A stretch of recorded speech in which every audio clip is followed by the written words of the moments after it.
Hallelujah. प्रभु परमेश्वर की महिमा हो। हमारे प्रभु यीशु मसीह के मधुर नाम में आप सबको जय मसीह की।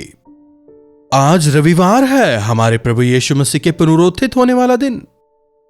अरे ये पुनरुत्थान कहां से आ गया? उनका जन्म तो 25 दिसंबर को हुआ था ना, तो फिर यह क्या शायद कह रहे हो? प्रभु यीशु 25 दिसंबर को नहीं जन्मे, कोई नहीं जानता कि वाकई में उनका जन्म किस दिन हुआ, लेकिन वे पैदा हुए। इसमें कोई दो राय नहीं, इसमें कोई शंका नहीं।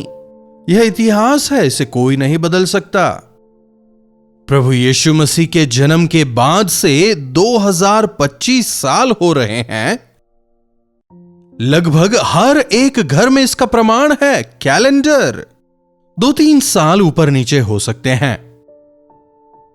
प्रभु यीशु थे, हैं और निरंतर रहेंगे। मैं बार बार इस बात को इसीलिए कहता हूं क्योंकि कई लोगों को यह समझ नहीं आ रहा। प्रभु यीशु इस संसार में क्यों आए? ताकि इंसान उनकी पूजा करें, इसलिए? क्या हम उनके लिए गीत गाएं इसलिए? या फिर उनके जन्म को इंसान काफी हर्षोल्लास से मनाएं, क्रिसमस का सेलिब्रेशन काफी जोरदार हो, गीत गाएं, कैरल्स वगैरह हो? क्या इसलिए वे आए? क्यों यीशु मसीह इस दुनिया में आए? शैतान के कार्यों को निरस्त करने के लिए प्रभु यीशु इस संसार में आए। देखिएगा यूहन्ना के द्वारा लिखी गई पत्री 3 अध्याय उसकी 8वीं आयत से, जो कोई पाप करता है वह शैतान की ओर से है, क्योंकि शैतान आरंभ ही से पाप करता आया है। और परमेश्वर के पुत्र इसीलिए प्रकट हुए कि वे शैतान के कार्यों को नाश करे। क्योंकि हमारे लिए एक बालक उत्पन्न हुआ, हमें एक पुत्र दिया गया। यह भविष्यवाणी पूरी होती है। यीशु मसीह सबकी तरह एक शिशु होकर जन्म लेते हैं, इसमें कोई दो राय नहीं। लेकिन वे अनंत काल के पिता हैं, यह भी हमें याद रखना होगा। प्रभु यीशु स्वयं आदि और अंत हैं। प्रभु यीशु इस संसार में इसीलिए आए ताकि वे लोग जो इस संसार के अधिकारी शैतान के हाथों में फंस चुके हैं और उस नरक की ओर बढ़ते जा रहे हैं जो शैतान और उसके शिष्यों के लिए तैयार किया गया है, उन्हें उस नरक की आग से बचाने के लिए, शैतान के सर को कुचलने और उसके जाल में फंसे हुए हमें बचाने के लिए प्रभु यीशु इस संसार में आए। शैतान के कार्यों का मतलब झूठ, धोखा, अन्याय, अपराध, स्वार्थ, डाह, मतवालापन, झूठ, ये सब कुछ शैतान के कार्य ही हैं। मनुष्य इनमें पड़कर बाहर नहीं आ पा रहा। इन तमाम चीजों का गुलाम बनकर वो करा रहा है।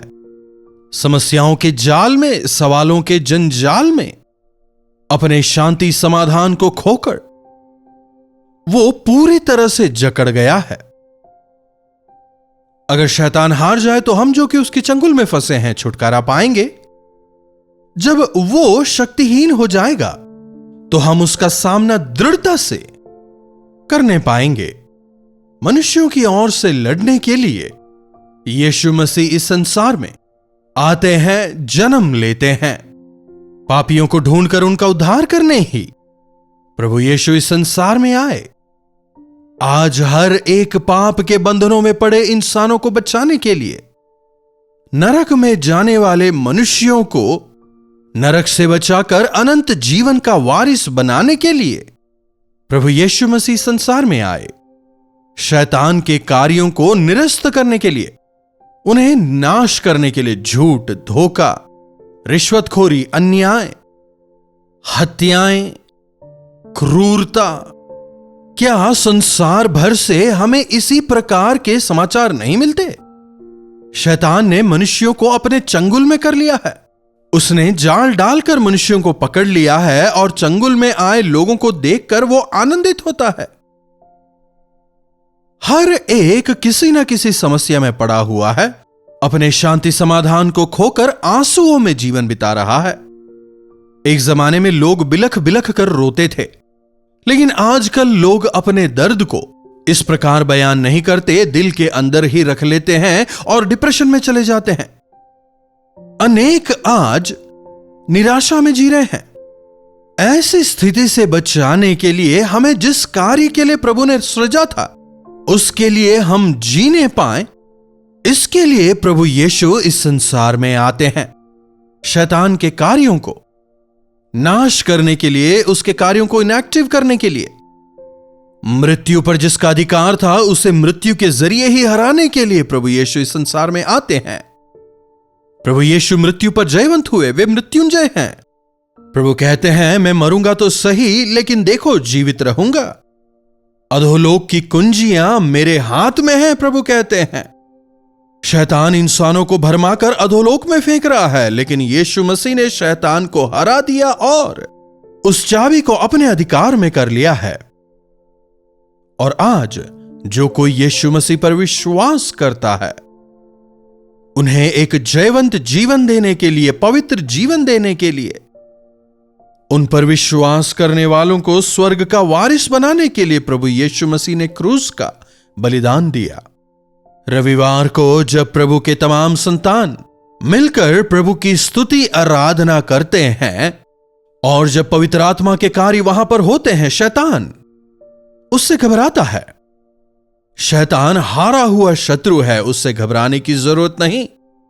यीशु मसीह ने अपना लहू बहाकर कलीसिया को खरीदा। कलीसिया का मतलब हम हैं।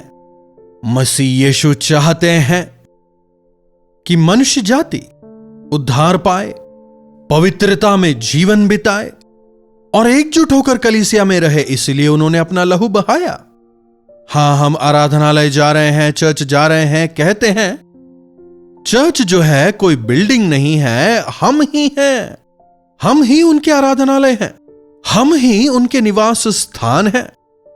प्रभु के नाम से जहां कहीं 2 या 3 इकट्ठा होंगे, वे जिन चीजों को बांधेंगे चीजें बंध जाएगी, जिन्हें खोलेंगे वे खुल जाएंगी। एक वचन को देखिएगा, मत्ती रचित सुसमाचार उसका 16वां अध्याय, मत्ती रचित सुसमाचार 16वां अध्याय उसकी 18वीं आयत से पढ़ना चाहूंगा। मैं तुझसे कहता हूं कि तू पतरस है और मैं इस पत्थर पर अपनी कलीसिया बनाऊंगा। यहां पत्थर का मतलब पतरस नहीं है। 16वीं आयत में पतरस कहता है, आप जीवित परमेश्वर के पुत्र मसीह हैं।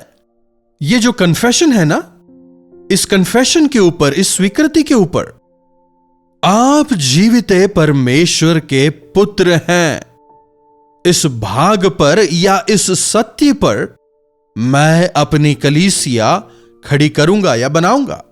जो कोई भी यह स्वीकारेगा कि मेरे प्रभु जीवित हैं और वे जीवित परमेश्वर के पुत्र हैं, वे इस संसार में मेरे लिए जन्म लेते हैं, मेरे उद्धार के लिए उन्होंने क्रूस पर अपना लहू बहाया और उनके लहू के द्वारा मुझे पापों से छुटकारा मिला है। जो इस स्टेटमेंट पर विश्वास करेगा वह कलीसिया का भाग हो जाएगा। इस स्टेटमेंट पर मैं अपनी कलीसिया बनाऊंगा, मैं इस पत्थर पर अपनी कलीसिया बनाऊंगा। प्रभु कह रहे हैं, मैं इस पत्थर पर अपनी कलीसिया बनाऊंगा और अधोलोक के फाटक इस पर प्रबल ना होंगे। अधोलोक के फाटक कलीसिया के सामने खड़े नहीं रहने पाएंगे। जब हम यहां इकट्ठे होकर प्रभु से प्रार्थना करते हैं, हमारे जाने बिना ही हमारी प्रार्थना की वजह से जो लोग नरक में गिरने वाले थे, हम उन्हें बचा रहे हैं। प्रभु यीशु के सुसमाचार को सुनाने की वजह से, उनसे प्रार्थना करने की वजह से मनुष्य जाति को हम नरक में पड़ने से बचा रहे हैं। कलीसिया के सामने वे द्वार खड़े नहीं रहेंगे। कैसे महान प्रभु हमारे हैं। प्रभु यीशु के नाम से पापों की क्षमा है। प्रभु नहीं चाहते कि कोई भी नाश हो। प्रभु चाहते हैं कि हर एक उनके नाम का अंगीकार करे और पापों से क्षमा पाए। प्रभु यीशु के दिए उद्धार को पाकर उनकी कलीसिया के भाग होकर हम जिएं। प्रभु चाहते हैं आत्मिक तौर पर दिन प्रतिदिन बलवंत होकर बढ़ते चले जाने के लिए, पवित्रता में बढ़ते हुए दिन प्रतिदिन स्वर्ग की ओर उस यात्रा में बढ़ते चले जाएं। प्रभु चाहते हैं फिर देखिए 19वीं आयत में वे क्या कह रहे हैं, स्वर्ग की कुंजियां मैं तुझे देता हूं। पाताल का जो द्वार है उसे बंद करने के लिए और स्वर्ग के द्वार को खोलने के लिए प्रभु यीशु मसीह ने हमें यह कुंजियां दी हैं। प्रभु यीशु मसीह के नाम से नरक बंद किया जा सकता है और स्वर्ग खोला जा सकता है। प्रभु यीशु मसीह के नाम के जरिए कोई भी स्वर्ग में प्रवेश पा सकता है। बिना मेरे द्वारा कोई पिता के पास नहीं पहुंचेगा। यीशु मसीह के नाम से शैतान को बांधने के लिए, नरक को बंद करने के लिए, अनंत नाश की ओर जाने वाले मनुष्यों को प्रभु की ओर लाने का अधिकार कलीसिया को दिया गया है। प्रभु के भवन में जाने वाले विश्वासियों आनंद मनाने के लिए, उत्सव मनाने के लिए, शोरगुल करने के लिए अगर चर्च जाते हैं तो यह प्रभु को नहीं भाएगा। तुम्हारे उत्सवों से मैं प्रसन्न नहीं होता, तुम्हारे गीतों को मैं पसंद नहीं करता। तुम सत्यता में जियो, पवित्रता में जियो, प्रभु के वचनों के अनुसार जीवन बिताओ। फिर देखिए वे आगे क्या कहते हैं, और जो कुछ तुम पृथ्वी पर बांधोगे वह स्वर्ग में बंध जाएगा, और जो कुछ तुम पृथ्वी पर खोलोगे वह स्वर्ग में खुल जाएगा। हालेलुया। अगर 2-3 लोग मिलकर इस संसार में शैतान के कार्यों को बांधें, शैतान की शक्तियों का सामना करें, पवित्र आत्मा की सामर्थ्य से भरकर यदि प्रभु यीशु मसीह से हम प्रार्थना करें, शैतान के चंगुल में फंसे लोगों को हम छुड़ाने पाएंगे। जिन चीजों को तुम बांधोगे, शैतान के कार्यों को बांधना, जो लोग शैतान के चंगुल में फंसे हैं उन्हें बचाना कलीसिया का कार्य है। शैतान के कार्यों को निरस्त करने, शैतान के जाल में फंसे हुए लोगों को, पाप के बोझ तले फंसे हुए लोगों को उस कीचड़ से निकालने के लिए और उन्हें चट्टान पर दृढ़ता के साथ में खड़ा करने के लिए प्रभु यीशु जीविते परमेश्वर के पुत्र इस संसार में जन्म लेते हैं। और उनके नाम में जो अधिकार है, उन दिनों में अपने जो 12 शिष्य थे उन्हें बुलाकर दुष्ट आत्माओं को निकालने का, बीमारियों को चंगा करने का उन्हें प्रभु यीशु मसीह अधिकार देते हैं। हमारे प्रभु यीशु मसीह राजाधिराज हैं। सारा अधिकार, सारी महिमा प्रभु यीशु मसीह की ही है। वे सर्वोत्तम हैं, वे सर्वश्रेष्ठ हैं। उनके नाम का इस्तेमाल करते हुए शैतान के कार्यों को नष्ट करने के लिए, शैतान के चंगुल में फंसे लोगों को छुड़ाने के लिए, उनके नाम से छुड़ाए गए लोगों को प्रभु यीशु अधिकार दे रहे हैं। अगर विश्वास करेंगे तो चमत्कार देखेंगे। प्रभु यीशु मसीह के सुसमाचार में सामर्थ्य है, इसीलिए जब हम उस सुसमाचार को सुनाएंगे तो लोग उद्धार पाएंगे। चर्च जाएं, आत्मा और सच्चाई से उनकी आराधना करें। जिस प्रकार आदि कलीसिया ने भूमि को ऊपर नीचे कर दिया था, उसी प्रकार क्यों ना आज हम और आप मिलकर प्रभु यीशु मसीह के लिए खड़े हों और पवित्र आत्मा के महान कार्यों को हम होता हुआ देखें। प्रार्थना। महापवित्र पिता परमेश्वर, प्रभु इस संसार में मेरे खातिर जन्म लेने के लिए, मुझे पापों से छुड़ाकर एक नया जीवन प्रदान करने के लिए, अपने स्वर्ग के सिंहासन को छोड़कर इस पृथ्वी पर आने के लिए हम आपके शुक्रगुजार हैं। प्रभु, आपने इस संसार में नम्र और दीन होकर जन्म लिया ताकि आप पर विश्वास लाने के जरिए मनुष्य जाति का उद्धार हो सके। प्रभु, जो अधिकार आपने हमें दिया है, पवित्रता के साथ जीकर उस अधिकार का इस्तेमाल करते हुए मनुष्य जाति को आप तक लाने का अनुग्रह हमें दें। आज चर्च जाकर आत्मा और सच्चाई से आपकी आराधना करने में मदद करें। प्रार्थना यीशु के नाम से मांगते हैं, आमीन। अब हमारे पिता परमेश्वर का प्रेम, प्रभु यीशु मसीह का अनुग्रह, पवित्र आत्मा की संगति और सहभागिता हम में से प्रत्येक के साथ आज, कल और सर्वदा बनी रहे। आमीन। प्रभु परमेश्वर की महिमा हो।